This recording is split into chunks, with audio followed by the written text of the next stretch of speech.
इस लोक में, स्वर्ग लोकों में या देवताओं के मध्य में कोई भी ऐसा व्यक्ति विद्यमान नहीं है जो प्रकृति के 3 गुणों से मुक्त हो। तात्पर्य जगतगुरु श्रील प्रभुपाद के द्वारा भगवान इस श्लोक में समग्र ब्रह्मांड में प्रकृति के 3 गुणों के प्रभाव का संक्षिप्त विवरण दे रहे हैं। ओम ज्ञानतिमिरान्धस्य ज्ञानाञ्जनशलाकया चक्षुरुन्मीलितं येन तस्मै श्रीगुरुवे नमः। श्रीचैतन्यमनोभीष्टं स्थापितं येन भूतले स्वयं रूप कदा मह्यं ददाति स्वपदान्तिकं। वन्देऽहं श्रीगुरु श्रीयुतापदकमलं श्रीगुरुन् वैष्णवांश्च। श्रीरूपं साग्रजातं सहगण रघुनाथान्वितं तं सजीवं साद्वैतं सावधूतं परिजनसहितं कृष्णचैतन्यदेवं श्रीराधा कृष्णपादा सगण ललिता श्रीविशाखान्वितं च। हे कृष्णा करुणा सिंधु दीनबंधु जगत्पते गोपेश गोपिका कांत राधा कांत नमोस्तुते। तप्त कांचन गौरांगी राधे वृंदावनेश्वरी वृषभानुसुते देवी प्रणमामि हरिप्रिये। वाञ्छाकल्पतरुभ्यश्च कृपा सिन्धुभ्येव च पतितानां पावनेभ्यो वैष्णवेभ्यो नमो नमः। जय श्री कृष्ण चैतन्य प्रभु नित्यानंद श्री अद्वैत गदाधर श्रीवासादि गौर भक्तवृंद।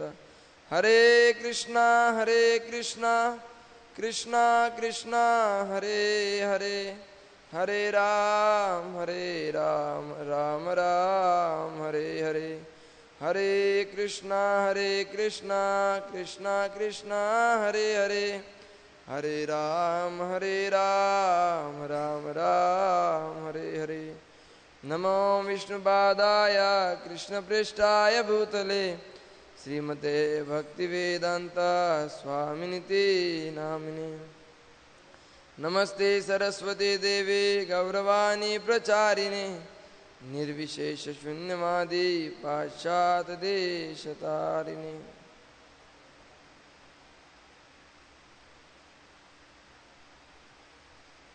हरे कृष्णा। न तदस्ति पृथिवीं व्याम वा दिवि देवेषु वा पुनः सत्वं प्रकृतिर्जैर्मुक्तम् ये देवी शास्त्रीभिर्गुणे। इस लोक में, स्वर्ग लोक में या देवताओं के मध्य में कोई भी ऐसा व्यक्ति विद्यमान नहीं है जो प्रकृति के 3 गुणों से मुक्त हो।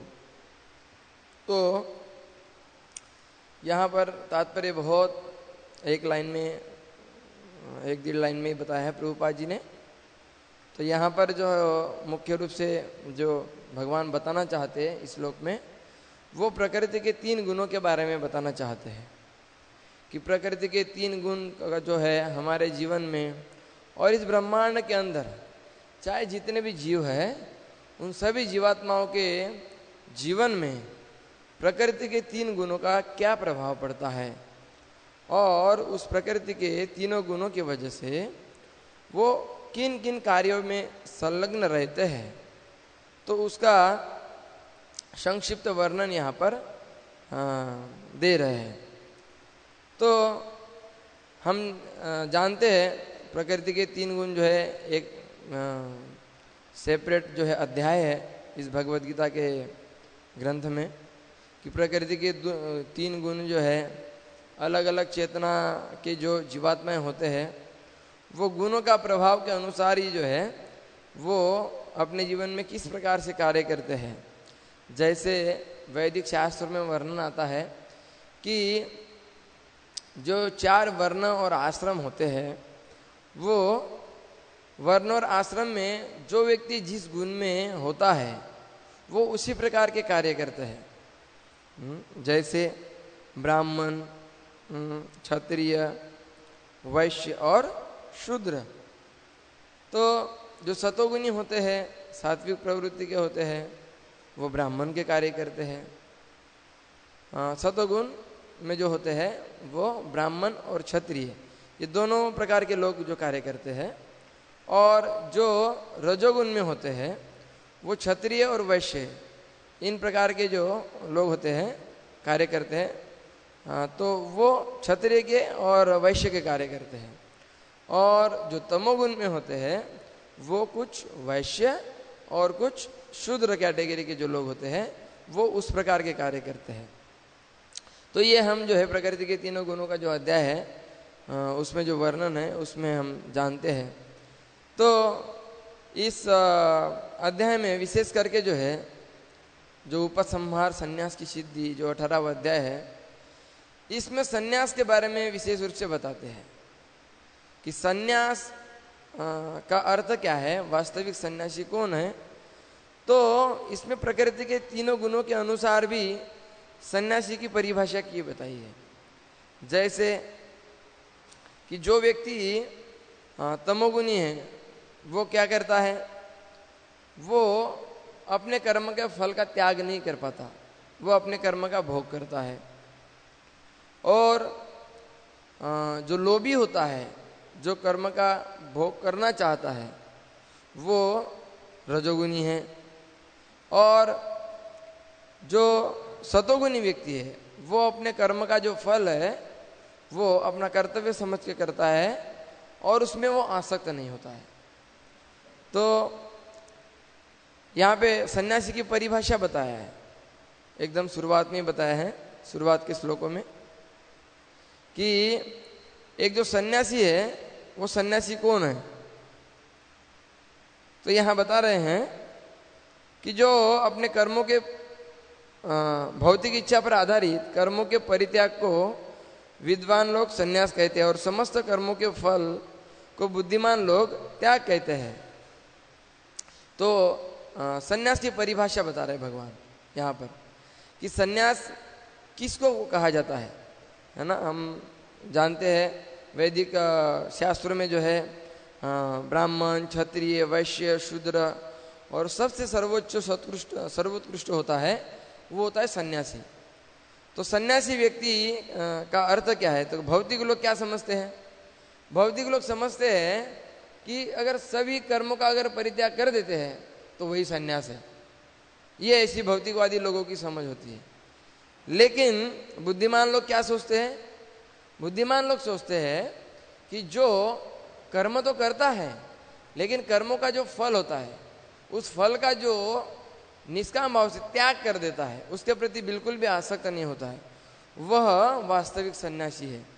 और फिर भगवान अपना मत दे रहे हैं, क्या बता रहे हैं कि समस्त प्रकार के सकाम कर्मों को दोषपूर्ण, ये नहीं है। भगवान बता रहे हैं कि शास्त्र में त्याग जो है मतलब सन्यास 3 तरह का है ना। इसमें भी रजोगुणी त्याग, सतोगुणी त्याग और तमोगुणी त्याग के बारे में बताया है। तो यज्ञ, दान, तपस्या के कर्मों का भी परित्याग नहीं करना चाहिए, उन्हें अवश्य संपन्न करना चाहिए। निसंदेह यज्ञ, दान तथा तपस्या महात्माओं को भी शुद्ध बनाते हैं। तो चाहे भौतिकवादी लोग हो, चाहे आध्यात्मिक जीवन में लगे हो, किसी भी प्रकार का कोई भी जीव हो, उसे ये 3 कार्य नहीं सुनना चाहिए। क्या क्या? खास करके मनुष्य योनि में यज्ञ, दान और तपस्या। तो आगे फिर जो है भगवान तामसी गुण में कैसा परित्याग करते हैं, रजोगुण में क्या त्याग करते हैं और सतोगुण में क्या त्याग करते हैं, किस प्रकार के होते हैं। तो तमोगुण में बता रहे हैं कि जो व्यक्ति अपने निर्दिष्ट कर्तव्य को कभी नहीं त्यागता, यदि कोई मोहवश अपने नियत कर्मों का परित्याग कर देता है तो ऐसे त्याग को तामसी कहा जाता है। जैसे मान लो कि हमारी कोई इच्छा है ना, उस इच्छा को अगर हमें पूर्ति करना है तो अपनी इच्छा की पूर्ति के लिए जो है हमें किसी चीज़ का परित्याग करते हैं। ये नहीं सोचते हैं कि जो है शास्त्रों में क्या वर्णन है, शास्त्रों में क्या दिया है, उसका विचार किए बिना किसी भी प्रकार का त्याग वो तामसी त्याग कहलाएगा। और फिर जो रजोगुणी व्यक्ति किस प्रकार का होता है, जो व्यक्ति नियत कर्मों को कष्टप्रद समझकर शारीरिक क्लेश के भय से, मतलब शरीर में कष्ट मिलने वाला होता है किसी कार्य से, तो उस कष्ट के कारण जो है उसका त्याग करना चाहता है, वो कष्ट भोगना नहीं चाहता है। हाँ, जो कर्तव्य होते हैं कर्तव्य से भागना चाहता है वो। हाँ, कर्तव्य करते हुए उसके शरीर को कष्ट होता है तो वो कष्ट को सहन नहीं कर पाता है, तो ऐसे त्याग को रजोगुणी त्याग कहा जाता है। और फिर सतोगुणी त्याग बता रहे हैं। क्या बता रहे हैं कि जब मनुष्य नियत कर्मों कर्तव्य को करणीय मानकर करता है और समस्त भौतिक संगति तथा फल की आसक्ति को त्याग देता है तो उसका त्याग जो है सात्विक कहलाता है। तो ये जो है मुख्य रूप से जो ये जो अध्याय है, जिस अध्याय का शीर्षक है सन्यास की सिद्धि, तो सन्यास का ये अर्थ है मुख्य रूप से कि वास्तविक सन्यासी कौन है। फिर जो मनुष्य अपने नियत कर्तव्य का करणीय मानकर कार्य करता है वह समस्त भौतिक संगति तथा फल की आसक्ति को त्याग देता है, तो यह तो होता है सात्विक। लेकिन कृष्ण भावनामृत में जो सन्यासी होते हैं, जैसे हमारे मंदिर में हमारी संस्था में जो सन्यासी लोग हैं वो किस प्रकार से कार्य करते हैं, उनका कार्य सिर्फ कृष्ण की प्रसन्नता के लिए होता है। वह सन्यासी वो सारे कर्मों का चाहे अच्छा कार्य हो चाहे बुरा कार्य हो, है ना, उसको ये फर्क नहीं पड़ता है ये अच्छा है या बुरा कार्य है। अगर कृष्ण की प्रसन्नता है, अगर कृष्ण उस कार्य को करना चाहते हैं तो वही कार्य करना चाहता है, तो वह यह जो है वास्तविक सन्यासी है। तो इस श्लोक में जो है मुख्य रूप से भौतिक प्रकृति के जो है 3 गुणों के बारे में संक्षिप्त में वर्णन किया गया है। तो इसके जस्ट पूर्व वाले जो श्लोक है उसमें श्लोक संख्या 37, 38 और 39 में जो भौतिक सुख है, हाँ, जो इस भौतिक संसार में जो लोग सुख भोगते हैं वो किस प्रकार का सुख है, रजोगुणी सुख, हाँ, तमोगुणी सुख और सात्विक सुख। तो इन श्लोकों में बताया गया है कि जो सुख प्रारंभ में विष जैसा है और अंत में अमृत जैसा है ना, ऐसे सुख को सात्विक सुख कहलाता है ना, जो आत्म साक्षात्कार के मार्ग में क्या होता है, हाँ, लाभकारी होता है। जैसे उदाहरण के लिए हम जब शुरुआत में भक्ति में जुड़ते हैं तो शुरुआत में हमें माला वगैरह करने के लिए बड़ा कष्टकारक लगता है ना, लेकिन जब माला करने लगते हैं धीरे धीरे शुद्ध हो जाते हैं हम लोग, तो वही फिर जो है जप में आनंद आने लगता है और बड़ा अच्छा लगता है ना। सतोगुण हम लोगों को स्पर्श करने लगता है हमारी चेतना को। फिर बताया रजोगुणी सुख। रजोगुणी सुख किस प्रकार का होता है, जो सुख इंद्रियों द्वारा उनके विषयों के संसर्ग से प्राप्त होता है और प्रारंभ में अमृत तुल्य तथा अंत में विषय तुल्य लगता है, तो वह रजोगुणी कहलाता है ना। तो जो सुख इंद्रियों द्वारा उनके विषयों के संसर्ग, जैसे कोई भी इंद्रिय विषय आते हैं हमारे सामने तो उसके संपर्क में जैसे हम आते हैं तो शुरुआत में भी अच्छा लगता है, लेकिन अंत में क्या लगता है, बहुत कष्टकारक होता है। जैसे उदाहरण के लिए हमारे सामने मान लो बहुत सारे रसगुल्ले रखे हैं या संदेश या मिठाई रखी हुई है, अभी खाने की इच्छा है तो हमने मान लो कोई रसगुल्ला खा लिया, अब खाने का मन कर रहा है, खूब खा लिया खूब खा लिया खूब खा लिया, बहुत ज़्यादा खा लिया, है ना, तो फिर क्या होगा, आपका पेट खराब हो जाएगा, है ना। तो ऐसा होता है, शुरुआत में अच्छा लगता है लेकिन अंत में क्या होता है, वो कष्ट का कारण बन जाता है। हाँ, और तमोगुणी सुख कैसा होता है, वो शुरुआत में भी जो है अच्छा नहीं होता है और अंत में भी जो है वो कष्टकारक होता है। जैसे नशा करना, है ना, लोगों को लगता है नशा करने से जो है बहुत अच्छा लगता है उन लोगों को, तो शुरुआत में भी उससे नुकसान होता है और अंततः उसका नुकसान होता है। उससे चेतना क्या हो जाती है, निकृष्ट हो जाती है। हाँ, नीचे चेतना का विकास नहीं हो पाता है हम लोगों के। तो अभी तो हम लोग यहाँ पे प्रभुपाद जी के ग्रंथ से, भगवत गीता से हम लोगों ने कुछ देखा है। अभी गीतामृत प्रभु जी ने जो इस श्लोक की जो व्याख्या की है उससे हम थोड़ा सा चर्चा करेंगे। जो श्लोक संख्या 40 के बारे में प्रभु जी बता रहे हैं।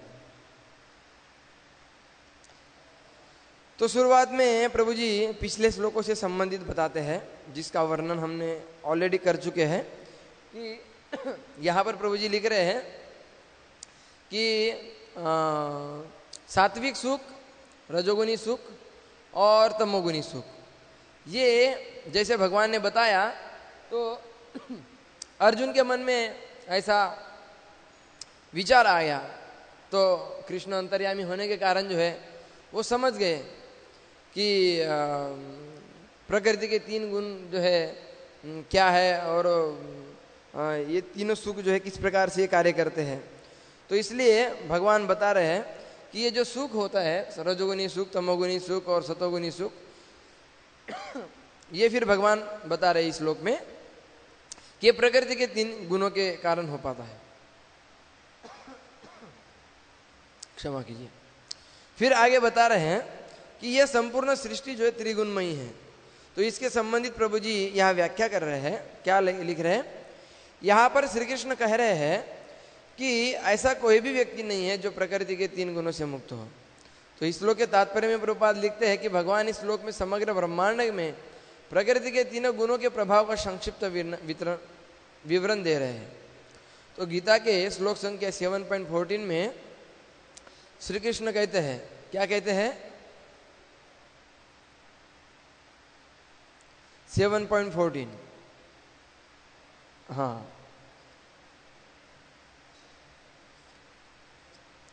7.14 में श्री कृष्ण कह रहे हैं, दैविहेशा गुणमयी मम माया दुरत्तया मामेव ये प्रपद्यन्ते माया मेता तरन्ति ते। प्रकृति के 3 गुण वाली इस मेरी दैवी शक्ति को पार कर पाना अत्यंत कठिन है, किंतु जो मेरे शरणागत हो जाते हैं वे सरलता से इस प्रकृति के 3 गुणों को पार कर जाते हैं, है ना। तो हम इस श्लोक से हमें क्या पता चलता है कि इस भौतिक संसार में जितने भी लोग कष्ट पा रहे हैं वो कष्ट का कारण क्या है कि हम कृष्ण की शरण नहीं लेते हैं। तो जो व्यक्ति कृष्ण की शरण नहीं लेने का अर्थ क्या है कि कृष्ण के जो उपदेश है, कृष्ण की जो इंस्ट्रक्शन है ना, शास्त्र में दिए गए जो विधि विधान है, तो जो जीवात्माएं इन शास्त्रों के विधि विधानों का पालन नहीं कर पाते हैं, थोड़ा पानी दीजिए, शास्त्रों के विधि विधानों का अगर पालन नहीं कर पाते हैं, कृष्ण की जो है संदेश का पालन नहीं कर पाते हैं, तो ये प्रकृति के 3 गुण जो है उसके ऊपर क्या हो जाते हैं? हावी हो जाते हैं। जैसे प्रभुपाद जी एक बहुत सुंदर उदाहरण देते हैं इसके लिए कि जैसे गवर्नमेंट है, सरकार है, तो सरकार जो नियम बनाते हैं, हाँ, जैसे संसद में नियम बनाए जाते हैं, लोकसभा राज्यसभा में, है ना, उसमें कुछ नियम पारित की जाती है और उन नियमों को इस संपूर्ण देश में क्या किया जाता है? लागू किया जाता है। लेकिन उन नियमों को अगर कोई मानता नहीं है या उसका अगर पालन नहीं करता है तो पुलिस क्या करते हैं? उसको पकड़ते हैं और उसको कहाँ डालते हैं? जेल में डाल देते हैं। तो इसी प्रकार से है, प्रभुपाद जी बहुत सुंदर उदाहरण बता रहे हैं हम लोगों को। तो इस प्रकार से, इस उदाहरण से हम समझ सकते हैं कि जो भी व्यक्ति कृष्ण के इन उपदेशों को, इंस्ट्रक्शन को अगर समझते नहीं है, मानते नहीं, स्वीकार नहीं करते हैं, तब ये भौतिक जो प्रकृति है उसके ऊपर क्या हो जाती है? हावी हो जाती है। श्री कृष्ण की इस बात से पता चलता है कि यह भौतिक सृष्टि बंधन का स्थान है। जो लोग श्री कृष्ण से स्वतंत्र होकर भोग करना चाहते हैं वे इस भौतिक सृष्टि के अंदर आते हैं तथा उन्हें माया देवी अपने 3 गुणों से बांधती है, जैसे हमने अभी देखा है। अभी आगे प्रभु जी बता रहे हैं कि 3 गुणों के अतिरिक्त अन्य कोई भी गति नहीं है। तो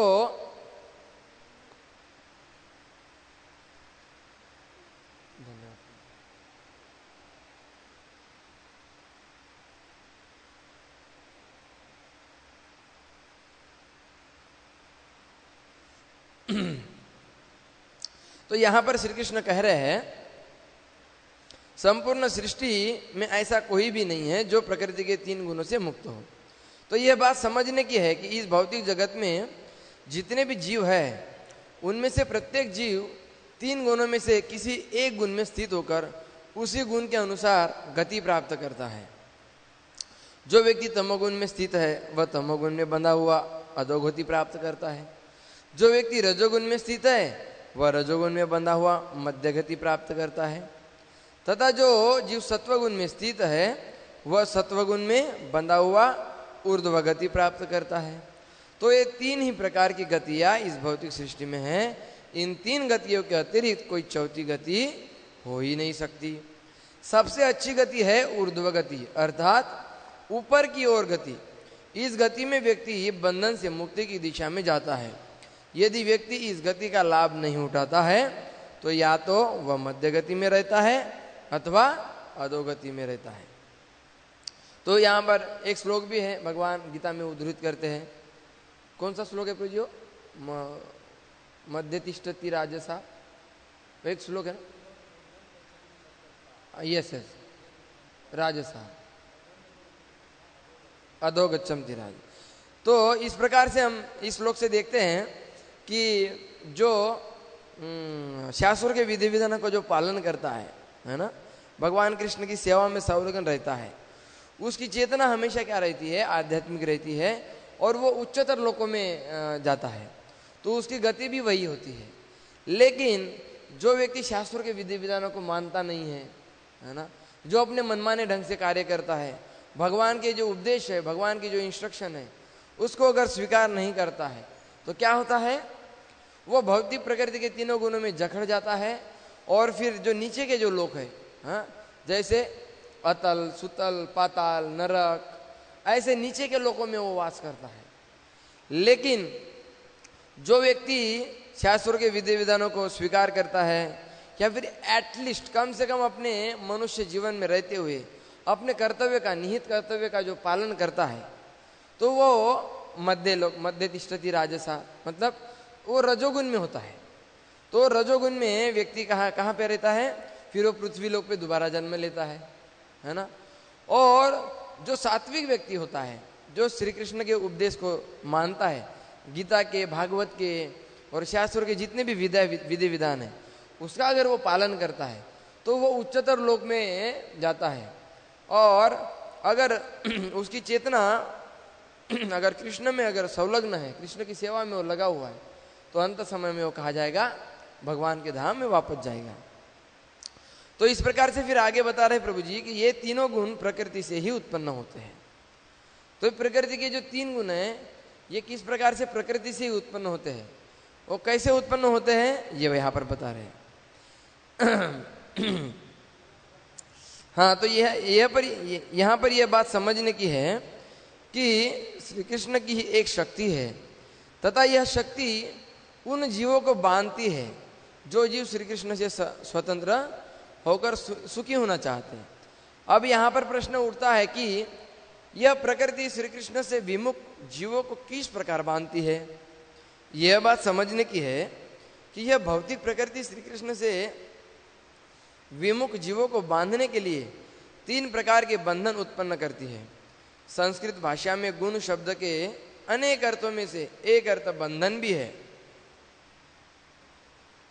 तो हमें हमेशा समझना चाहिए कि भौतिक प्रकृति श्री कृष्ण से विमुख जीवों को बांधने के लिए 3 प्रकार के बंधन अर्थात 3 प्रकार के गुण उत्पन्न करती है। गीता के 14वें अध्याय के 5वें श्लोक में बताया है। क्या बताया है? भगवान इस 5वें श्लोक में बताते हैं,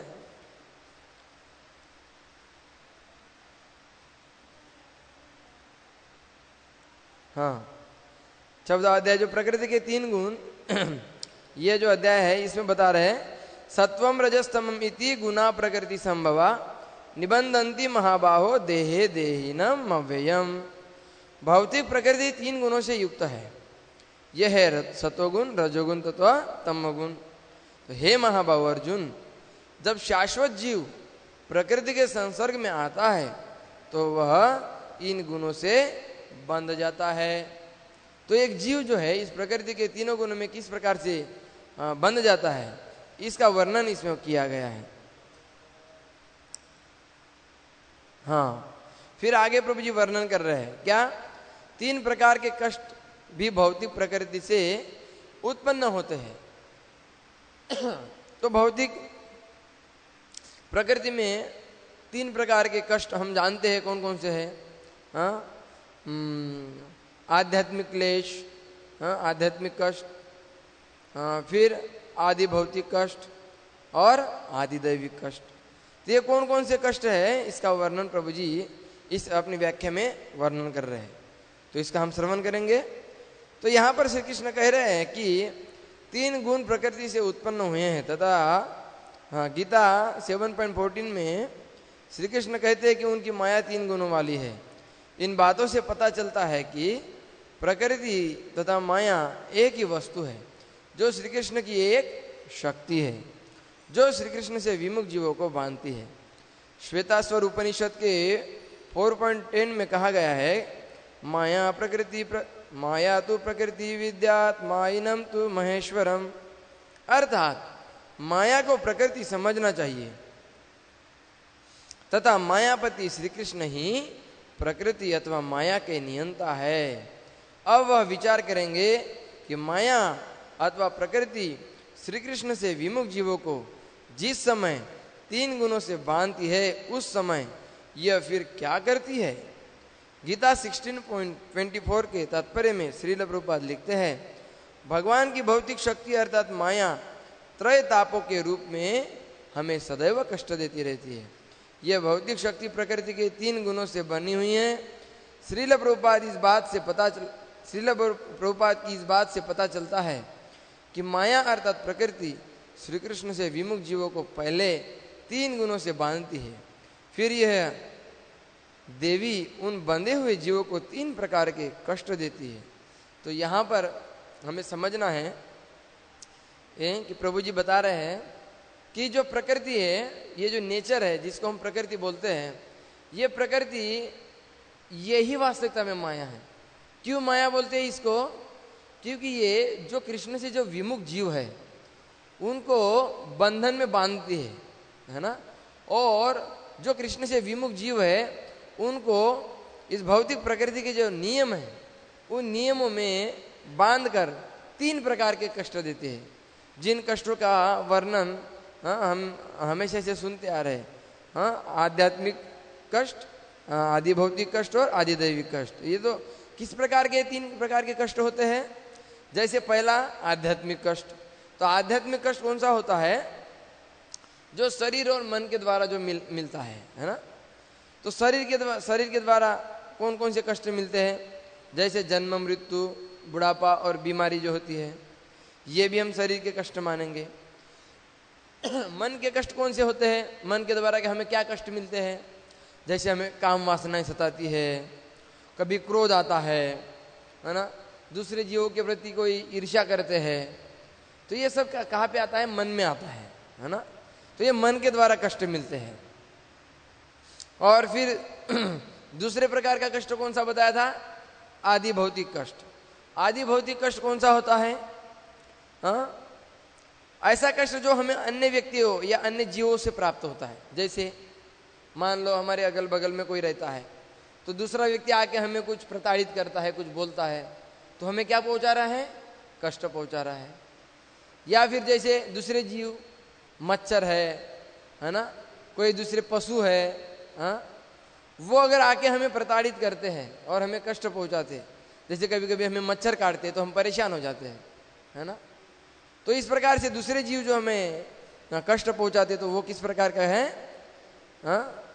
आदि भौतिक कष्ट। जैसे चींटी है, मच्छर है, आदि आदि। फिर आगे बताए हैं आदि दैविक कष्ट। तो आदि दैविक कष्ट जो देवी देवताओं के द्वारा मिलता है ना। जैसे भूकंप होता है, अतिवृष्टि होती है, अनावृष्टि होती है, अकाल होता है, कभी कभी आंधी तूफान भी आ जाता है। जैसे अभी कोरोना वायरस आ गया है, महामारी, ये कौन सा कष्ट है महामारी का? हाँ, जो कोरोना वायरस है, ये आदिदैविक कष्ट है ना, जो अभी सारा संसार इसे क्या हो रहा है, हाँ, इसे सफर कर रहा है। और संपूर्ण जगत में, पूरी पृथ्वी पर क्या हुआ है, पूरा हलचल मचा हुआ है ना। कोई भी घर से बाहर नहीं निकल रहा है ना, सब डरे हुए है ना, हृदय भय से कांप रहा है लोगों का। तो ये कौन सा कष्ट है? ये आदिदैविक कष्ट है। तो ये किससे मिल रहा है? देवी देवताओं द्वारा मिल रहा है। तो ये ऐसे कष्ट क्यों मिलते हैं? क्योंकि कृष्ण से विमुख है जी, कृष्ण की शरण नहीं लेना चाहते, कृष्ण के उपदेश को स्वीकार नहीं करना चाहते। जैसे अभी ये कोरोना वायरस आया है, क्यों आया है? क्योंकि लोग कृष्ण की शरण में नहीं आते हैं, है ना, विष्णु की शरण में नहीं आते हैं, भगवान की सेवा नहीं करते हैं, मंदिर में भगवान का दर्शन करने के लिए नहीं आते, अपनी इंद्रिय तृप्ति के कार्य में लगे रहते हैं, है ना। उनको लगता है कि इस भौतिक संसार का जो उन्नति है, भौतिक उन्नति है, बड़ी बड़ी बिल्डिंग बनाना, मेट्रो बनाना, बड़े बड़े उद्योग करना, उत्पन्न करना, बहुत ज़्यादा धन कमाना, मान सम्मान प्रतिष्ठा लाभ उत्पन्न करना, यही उन्नति, वास्तविक उन्नति समझते हैं लोग। तो इसी कारण से जो है इस भौतिक संसार में ये भौतिक कष्ट मिलते हैं, है ना। और खास करके वो लोग जो ज़्यादा मांस खाते हैं, है ना, दूसरे जीवों को प्रताड़ित करते हैं, शास्त्रों के विधि विधानों का पालन नहीं करते हैं, तो इसलिए यज्ञ नहीं करते हैं, है ना। वास्तविक जो कष्ट का जो मुख्य जो कारण है कि कोई भी व्यक्ति अपने कर्मों के माध्यम से या अपने जीवन से जो कोई भी यज्ञ में संलग्न होना ही नहीं चाहता है, किसी भी चीज़ के लिए सैक्रिफाइस कोई नहीं करना चाहता है, सब इंद्रिय तृप्ति करना चाहते हैं। क्योंकि सैक्रिफाइस करने से हम क्या होते हैं, शुद्ध होते हैं, और इंद्रिय तृप्ति करने से हाँ हमें तथाकथित जो सुख मिलता है, इंद्रिय सुख मिलता है, तो सब इंद्रिय सुख में लगे रहना चाहते हैं। तो यही इसी कारण है, कष्ट का कारण है। इसलिए ये महामारी जो अभी जो दिख रहे हैं हम लोग, हाँ, कोरोना वायरस की, इसी कारण, यही कारण है ना। पाप जब ज्यादा बढ़ता है और लोग पुण्य कार्य में ज्यादा संलग्न नहीं होता है, तो इस कारण से ये सब होता है। तो ये होते। फिर आगे प्रभु जी यहाँ पर उदाहरण दे रहे हैं कि किस प्रकार से जो है ये भौतिक प्रकृति के जो 3 गुण हैं, ये इसका वार्तालाप श्री चैतन्य महाप्रभु ने श्रील सनातन गोस्वामी को क्या उपदेश दिया था। तो श्री चैतन्य चरितामृत से मध्य लीला में 20.102 102 श्लोक में बताया गया है, जो श्री चैतन्य महाप्रभु और सनातन गोस्वामी जी के बीच में जो है वार्तालाप है। तो उन्होंने ये प्रश्न पूछा था, क्या प्रश्न पूछा था कि मैं कौन हूं, मुझे 3 प्रकार के कष्ट क्यों प्राप्त होते हैं। कौन पूछ रहे? सनातन गोस्वामी पूछ रहे हैं श्री चैतन्य महाप्रभु से, है ना। तो उक्त पयार के तात्पर्य में श्रील प्रभुपाद लिखते हैं कि 3 प्रकार के भौतिक दुख शरीर तथा मन से, अन्य जीवों से तथा प्राकृतिक उत्पादों से उत्पन्न होते हैं। कभी कभी हमें शारीरिक कष्ट होता है जब हम ज्वर से पीड़ित होते हैं, हमें मानसिक कष्ट जब होता है जब हमारे निकट संबंधी की मृत्यु होती है, अन्य जीव हमें कष्ट पहुंचाते हैं, प्राकृतिक विपदाओं द्वारा उत्पन्न कष्टदायक परिस्थितियां देवताओं द्वारा नियंत्रित होती है, घोर शीत वज्रपात का या प्रेतों द्वारा व्यक्ति सताया जा सकता है। ये तीनों प्रकार के कष्ट सदैव हमारे समक्ष रहते हैं और ये हमें गंभीर स्थिति में जकड़ लेते हैं। पदम पदम यद विपदा, जीवन में पग पग पर विपदा आती है। श्रील सनातन के उक्त प्रश्न के उत्तर में श्री चैतन्य कहते हैं जीव का स्वरूप श्री कृष्ण का नित्य दास होना है। जिस समय श्री कृष्ण को भूलकर जीव श्री कृष्ण से बहिर्मुख होता है, उस समय माया देवी उसे भौतिक संसार में नाना प्रकार के दुख देती रहती है। तो यहां पर हमें ये समझना है, क्या समझना है कि इस भौतिक संसार में जितने भी लोग, खास करके मनुष्य जीवन में हम लोगों को बुद्धि दिया है भगवान ने, हम सोच सकते हैं कि अच्छा क्या है और बुरा क्या है। तो इसलिए हमें यह सोचना है कि जैसे पानी का लक्षण है तरलता, पत्थर का लक्षण है क्या, कठोरता, वो उनका लक्षण है। मछली जैसे पानी के बिना नहीं रह सकती है, उसी प्रकार से एक जीवात्मा का नित्य स्वभाव क्या है, वो कृष्ण का दास है, भगवान का दास है। तो दास का कर्तव्य क्या है? अपने स्वामी की सेवा करना।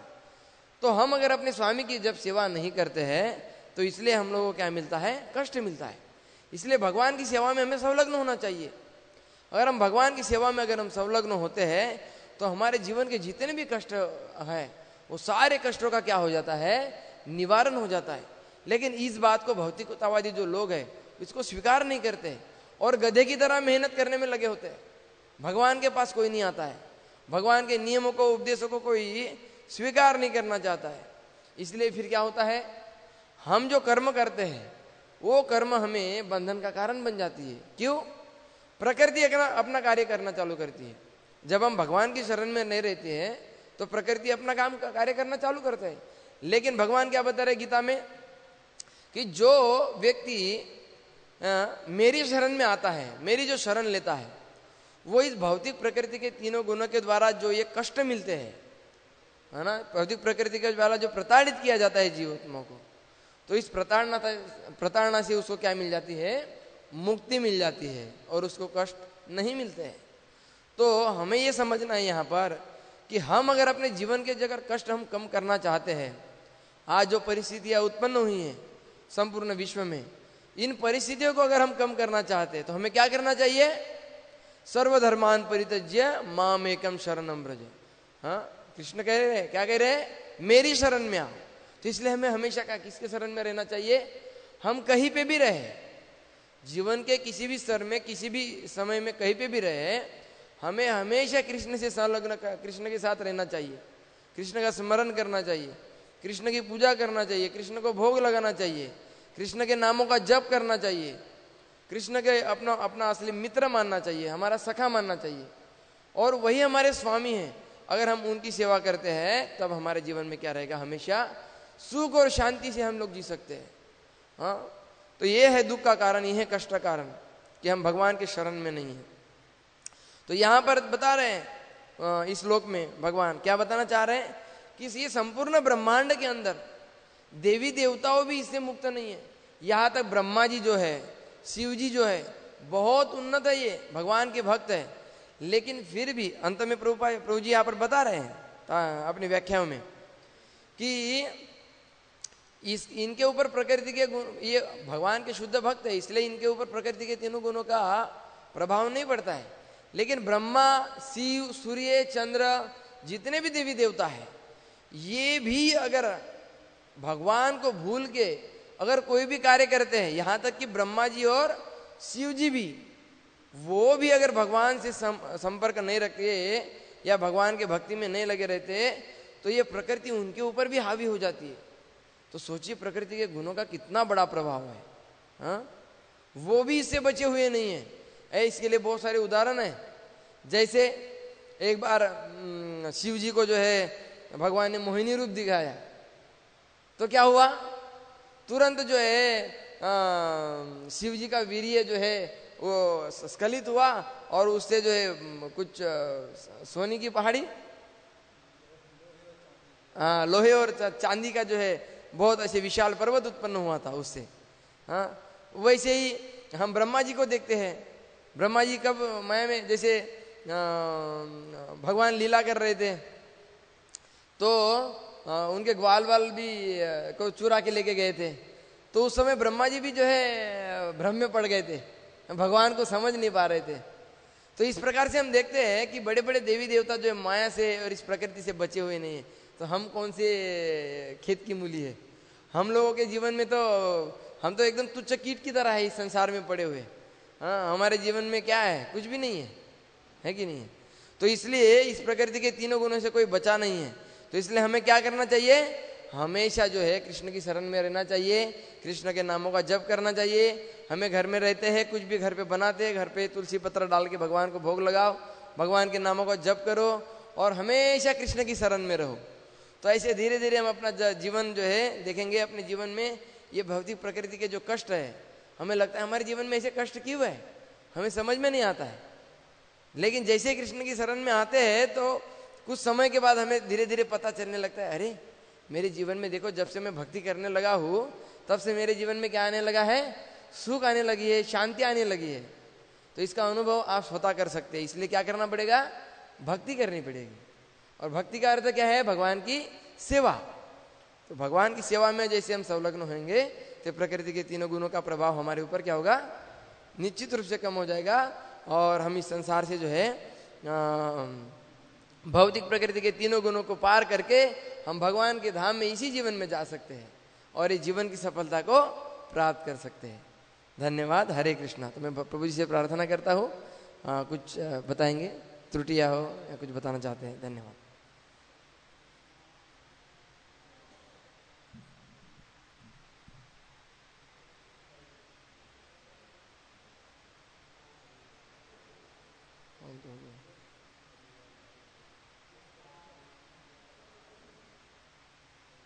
ऑफ हो गया प्रभु जी, ऑफ हो गया।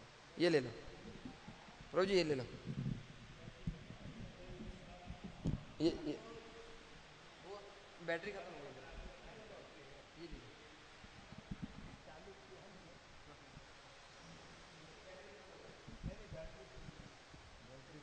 चालू करे पकड़ा। हरे कृष्णा। धन्यवाद। तो आज के श्लोक में भगवान ये बता रहे हैं कि पृथ्वी में या स्वर्ग में या देवताओं में कोई भी ऐसा नहीं है जो कि प्रकृति से उत्पन्न 3 गुणों से मुक्त हो। लेकिन साथ साथ ये भी कहा जाता है कि ईहा यस्य हरेरदास से कर्मणा मनसा गिरा निखिलास्वपि अवस्थासु जीवन मुक्तः स उच्यते, कि जिसकी चेष्टा हमेशा कृष्ण की सेवा में रहती है, कर्म से भी, मन से भी और वाणी से भी, तो प्रत्येक अवस्था में वो जीवन मुक्त कहलाता है। अब जीवन मुक्त का मतलब क्या है? कि प्रकृति के गुणों से मुक्त। इस जीवन में ही वो प्रकृति के गुणों से मुक्त हो जाता है। अब यहाँ तो भगवान कह रहे हैं कि कोई मुक्त नहीं है। और गीता के 14वें अध्याय के 20वें श्लोक में भी कृष्ण कहते हैं गुणानेतान अतीत त्रीन देही देह समद भगवान जन्म मृत्यु जरा दुखैर विमुक्त अमृतम अश्नुते, कि 3 गुणों से अतीत होकर के देही देह समद भगवान जन्म मृत्यु जरा दुखैर विमुक्त अमृतम अश्नुते, इस जीवन में ही वो जो है जन्म मरण की और बुढ़ापा के कष्टों से छूट करके अमृत प्राप्त करता है। तो इसको फिर कैसे समझें? इसका मतलब ये है कि जो कृष्ण की भक्ति में रत होता है तो वास्तव में इस भौतिक जगत में नहीं होता है, वो वैकुंठ का वातावरण अपने चारों तरफ बना लेता है ना। तो जिसकी चेतना इस प्रकार की कृष्ण भावना भावित होती है तो वो इस पृथ्वी लोक का नहीं होता है, वो वैकुंठ लोक का होता है। और श्रीमद् भागवत में उद्धव जी को जब भगवान उपदेश देते हैं तो उसमें भी एक अध्याय ऐसा है जिसमें प्रत्येक चीज़ का जो है वर्णन भगवान ने 3 गुणों में किया है। लेकिन उसमें क्या है, 3 गुणों के साथ साथ उस चीज़ को निर्गुण में भी बताया है, निर्गुण में भी बताया है। जैसे कि निवास करना, अगर वन में निवास करते हैं आप तो सतोगुणी निवास है। अगर आप शहरों में निवास करते हैं तो रजोगुणी निवास है। अगर आप वेश्यालय और मदिरालय और जुआ के स्थान, मांसाहार के स्थान यहाँ रहते हैं तो तमोगुणी निवास है। लेकिन फिर निर्गुण निवास भी है, वो क्या है? भगवान के मंदिर में। तो भगवान के मंदिर में आप निवास करते हैं तो निर्गुण। तो क्यों? क्योंकि इसमें आपकी चेतना अगर कृष्ण की सेवा में ही हमेशा लगी रहती है तो आप 3 गुणों से ऊपर हैं। उसी प्रकार से भोजन भी, तो गीता में तो भगवान ने भोजन 3 गुणों में बतलाया, लेकिन श्रीमद् भागवत के उस उपदेश में भगवान ने 4 प्रकार का भोजन बतलाया है। तो 3 प्रकार का भोजन तो भगवान ने बतलाया, उसी प्रकार से उसमें भी भगवान बताते हैं कि सतोगुणी भोजन है, आयु बढ़ाएगा, स्वास्थ्य आरोग्य बढ़ाएगा, रजोगुणी भोजन है तो उसमें ज़्यादा मिर्चा, ज़्यादा गरम, ज़्यादा नमकीन हो। तमोगुणी भोजन है जो अपवित्र है और बासी है, दुर्गंध युक्त है, तमोगुणी भोजन। फिर निर्गुण भोजन भी भगवान बताते हैं। निर्गुण भोजन क्या है? भगवान को अर्पित। अगर भगवान को अर्पित हो गया प्रसाद तो निर्गुण हो गया। तो इस प्रकार से 4 विभाजन किए हैं भगवान ने, है ना। तो इसका मतलब ये है कि अगर हम कृष्ण भावना भावित होते हैं तो फिर ये नहीं माना जाता कि हम इस पृथ्वी में हैं या देवताओं में हैं या हम जो है स्वर्ग में हैं, ये नहीं माना जाता। और ऐसे जो भक्त होते हैं उनकी इच्छा भी नहीं होती है कि वैकुंठ में जाएं। वो भी क्या कहते हैं? दिव्य वा भुवि वा ममास्तु वासो नरके वा नरकांतक प्रकामम अवधूरत सारदार बिंदो चरणों ते मरणे विचिंतयामि। तो उनको जो है मतलब कोई अंतर नहीं पड़ता है। दिव्य वा भुवि वा, स्वर्ग में मेरा निवास हो चाहे पृथ्वी में निवास हो, नरकी में चाहे नरक में निवास हो, लेकिन क्या मेरी कामना है कि चरणों ते मरणे विचिंतयामि, तुम्हारे चरणों का चिंतन मैं मरण काल तक करूं। जीवन और मरण, जीवन काल में और मरण काल में आपके चरणों का चिंतन करूं, बाकी मुझे अब कुछ भी वो नहीं है। चाहे कीट जन्म मिल जाए, भक्ति ठाकुर कीड़े का जन्म मिल जाए, तो ये चेतना जो है मतलब क्या है? ये वैकुंठ जगत की चेतना होती है। इसलिए उनको वैकुंठ जाने की भी इच्छा नहीं होती, क्योंकि वैकुंठ में ही है वो।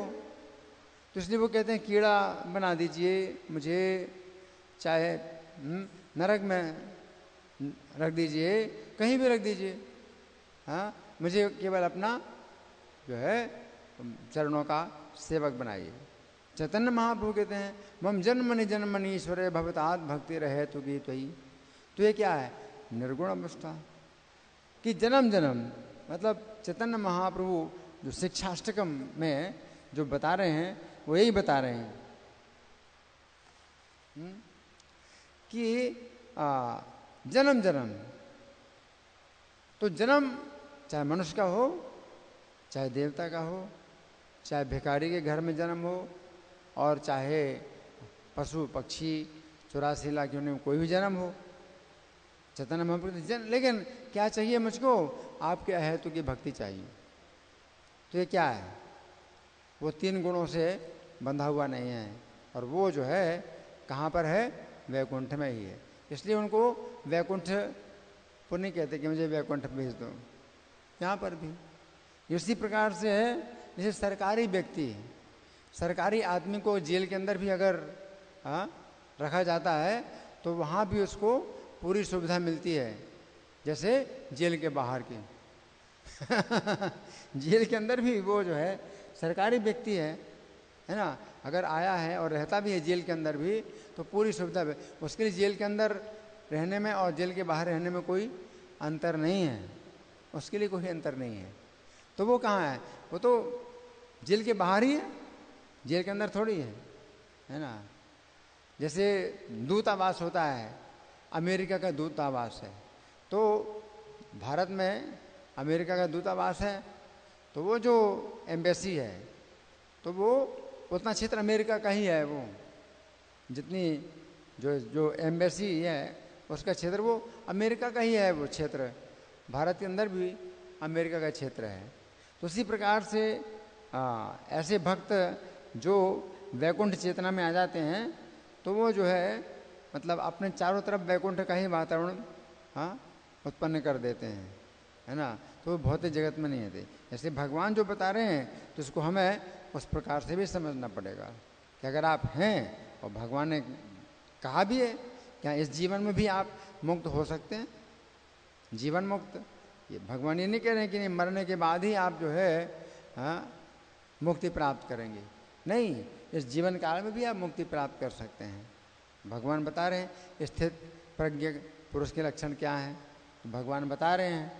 तो इसका मतलब यही है कि वो जो है उनकी चेतना ऐसी थी। सत्वगुण में भी जैसे ऊपर की ओर जाना, तो उनके अंदर सत्वगुण में भी जो है वो बंधे हुए नहीं हैं कि हमें ऊपर जाना है। वो कहते कहीं भी रखो आप मुझे, मुझे चाहे कीड़ा बना दो, चाहे कुछ भी बना दो। तमोगुण व्यक्ति जाता है नीचे की तरफ, कीड़ा बनता है ना। तो उन्हें कोई स्वर्ग में जाता है तो ऊपर की गति है, मध्य की गति है, अधोगति है, किसी भी गति में आप रखो, मुझे बस केवल आपके चरणों का चिंतन चाहिए, है ना। तो ये जो है मतलब चेतना क्या है, वैकुंठ की चेतना है। इसलिए उन्हें फिर वैकुंठ में भी रहें या इस भौतिक जगत में रहें, कोई अंतर नहीं पड़ता है। धन्यवाद। ग्रंथराज श्रीमद् भगवद गीता की जय, श्रील प्रभुपाद की जय, राधा पार्षार्थी ललिता विशाखा गौर निताई, सीताराम